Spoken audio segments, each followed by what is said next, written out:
Assalamualaikum warahmatullahi wabarakatuh. Kembali lagi bersama saya, dan kali ini di part 24 kita akan membahas tentang peran dendang dalam resepsi Minangkabau. Dalam resepsi pernikahan Minangkabau, dendang memiliki peran penting yang sangat akan makna budaya dan tradisi. Berikut beberapa peran utamanya.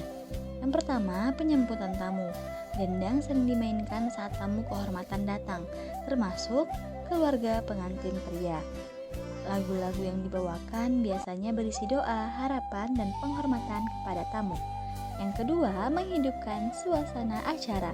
Dendang menciptakan suasana meriah namun tetap sakral dalam resepsi. Liriknya yang penuh makna sering membuat suasana terasa lebih intim dan emosional.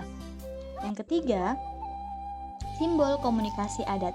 Dalam tradisi Minang, dendang juga menjadi media komunikasi tak langsung melalui lirik yang berisi pantun, pesan moral, dan nasihat. Keluarga bisa menyampaikan petuah kepada pengantin tanpa terkesan menggurui. Yang keempat, doa dan harapan untuk pengantin.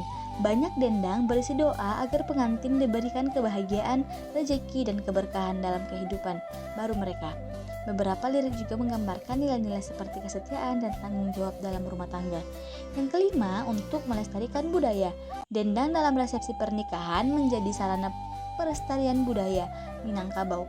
Generasi muda yang hadir dalam acara tersebut akan terpapar nilai-nilai tradisi melalui dendang yang dilantunkan. Dengan peran yang begitu dalam, dendang bukan hanya sekedar hiburan, tetapi juga cerminan dari kekayaan budaya dan kearifan lokal Minangkabau. Next, di part 25 kita bahas apa lagi ya?